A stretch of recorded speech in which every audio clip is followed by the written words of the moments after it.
Welcome to Raji Murali vlogs channel. நம்ம அந்த பதிவில் பார்க்க போகிறோம் ஸ்ரீ கந்த புராணம். அதில் அடுத்தது 67வது தலைப்பு மகேந்திரபுரி அழிந்தது. அதை பற்றி சொல்ல போகிறேன். இதுக்கு முன்னாடி 66 பதிவுகள் போட்டிருக்கேன். பார்க்காதவங்க நம்ம பிளேலிஸ்ட்டில் முதலேருந்து பாருங்கள். மகேந்திரபுரி அழிந்தது. சிவகுமாரன் திருக்கரத்தில் தாங்கியிருந்த வேலினால் சூரபத்மன் இரு கூறாக உடல் பிளக்கப்பட்டு கடலிலே விழுந்ததை கண்டதும் ஒற்றர்கள் மகேந்திரபுரிக்கு ஓடிச் சென்று அரண்மனையில் இருக்கும் பதும கோமலையிடம் அவள் நாயகன் மாண்ட செய்தியை அறிவித்தனர். அதை கேட்டு ஹோவென்று அலறினாள் பதும கோமலை. அவளால் அந்த துக்ககரமான செய்தியை தாழ முடியவில்லை. சோகத்தால் உள்ளம் வெடித்து உயிரை விட்டுவிட்டாள். அசுரனுடைய மற்ற மனைவியரும் தீக்குண்டம் வளர்த்து அதிலே பதும கோமலையின் உடலை இட்டு தாங்களும் அந்த நெருப்பிலே விழுந்து இறந்தார்கள். தந்தையின் மரணம் கடலிலே மறைந்திருந்த இரணியனுக்கும் எட்டியது. அவனுக்கு வெளியே வருவதற்கு பயமாக இருந்தது. அவனை கண்டுவிட்டால் வீரபாகு தேவர் முதலானோர் உயிருடன் இருக்க விட மாட்டார்கள். ஆகவே அவன் கடலில் இருந்து வெளிப்படாது அங்கேயே மறைந்திருந்தான். பிறகு இரகசியமாக சுக்கிராச்சாரியாரை அடைந்தான். அவனுடைய துக்கத்தை தேற்றி இறந்த தந்தை தாய் முதலானோருக்கு இறுதி கடன்களை செய்யுமாறு சொன்னார். அவ்வாறே அவனும் மறைந்த உறவினர்களுக்கு இறுதி கடன்களை செய்தான். பின்னர் துன்பத்துக்கு காரணமாக இருக்கும் செல்வத்தை வெறுத்து அழியாத முக்தியை பெற பரமேஸ்வரனை குறித்து தவம் செய்ய சென்று விட்டான். ஆறுமுகப் பெருமான் வீரபாகு தேவரை அழைத்து மகேந்திரபுரியில் அசுரனுடைய சிறை கூடத்திலே இருக்கும் ஜெயந்தனையும் மற்ற தேவர்களையும் சிறை நீக்கி அழைத்து வருமாறு சொன்னார். வீரபாகு தேவர் எம்பெருமானை வணங்கி விடைபெற்று மகேந்திரபுரிக்கு புறப்பட்டார். இம்முறை வீரபாகு தேவரை தடுத்து நிறுத்தவோ சண்டைக்கு அழைக்கவோ ஓர் ஆள் கூட அங்கு இல்லை. மாட மாளிகைகளும் கூட கோபுரங்களும் மனித சஞ்சாரமற்று கிடந்தன. வீரபாகு தேவரை கண்டதும் ஜெயந்தனும் மற்றவர்களும் அளவற்ற சந்தோஷமடைந்து, வீரரே வருக வருக, எங்களை சிறை மீட்டுச் செல்ல வந்திருப்பதாகவே எண்ணுகிறோம் என்று சொல்லி உற்சாகமாக வரவேற்றனர்.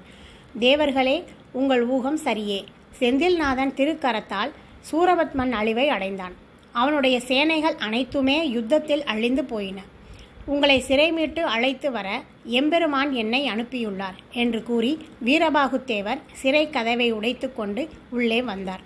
ஜெயந்தனையும் மற்றவர்களையும் பிணைத்திருந்த விலங்குகளை உடைத்து அவர்களை விடுவித்தார். ஜெயந்தனும் அவனோடு இருந்த தேவர்களும் அடைந்த சந்தோஷம் விவரிக்க முடியாததாக இருந்தது. ஆறுமுகப் பெருமான் அவர்களை முக மலர்ச்சியோடு வரவேற்று அவர்களுடைய சேம லாபங்களை விசாரித்தார்.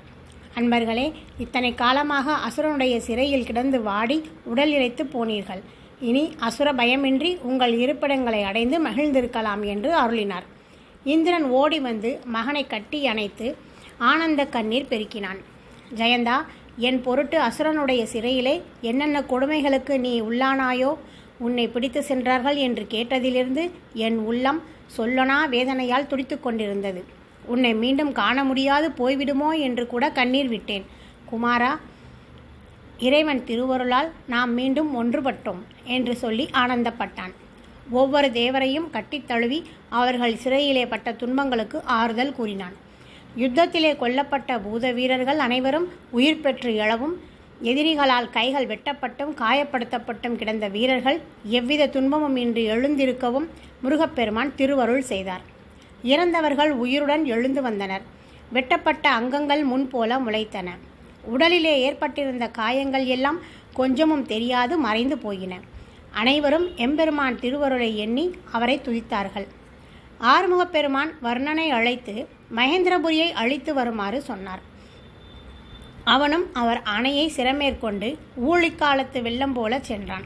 மகேந்திரபுரியை சுற்றியிருந்த கடல் முழுவதும் நீர்மட்டம் உயர்ந்து பேரலைகள் மிகுந்த உயரத்துக்கு எழுந்து நகரத்தை தாக்கின. சிறிது நேரத்துக்கெல்லாம் மகேந்திரபுரி கடலினுள் ஆழ்ந்தது. மகேந்திரபுரி அழிந்ததும் ஆறுமுகப் பெருமான் தேவர்களோடும் பூத சேனைகளோடும் ஹேமகூடத்தை விட்டு புறப்பட்டு செந்திற்பதியை அடைந்தார். அப்போது மாலை மறைந்து இருள் கவ்வத் தொடங்கிய நேரம். நான்முகன் எம்பெருமான் அருகில் வந்து அவரை வணங்கி, பிரபோ, தேவர்கள் தங்களுடைய திருவடிகளை அர்ச்சித்து உய்ய வேண்டுமென விரும்புகிறார்கள். தாங்கள் அனுமதிக்க வேண்டும் என்று விண்ணப்பித்து கொண்டார். செந்திற்பதி மேவிய சிவகுமாரன் அந்த வேண்டுகோளுக்கு உடன்பட்டார். தேவர்கள் பெருமகிழ்ச்சி கொண்டு எம்பெருமானை பலவாறு அபிஷேகம் செய்து மலர்களால் அர்ச்சித்தனர். இரவு முழுவதும் அவர் அருகிலேயே இருந்து அவரை துதித்தனர். விடிந்ததும் குமாரவேல் கைலாயநாதனுக்கு சிறந்த ஆலயம் அமைக்கச் செய்து அதனுள் சிவலிங்கத்தை பிரதிஷ்டை செய்து அவரை அன்புடன் விதிப்படி வழிபட்டு மகிழ்ந்தார். பின்னர் தேவர்களுடன் அத்திருப்பதியை விட்டு புறப்பட்டார். ஓகே ஃப்ரெண்ட்ஸ், இந்த பதிவு பிடிச்சிருந்தால் லைக் பண்ணுங்கள், கமெண்ட் பண்ணுங்கள். அடுத்த 68வது தலைப்பு திருப்பரங்குன்றத்தில் திருமுருகன். அடுத்த பதிவில் பார்ப்போம். Thank you friends.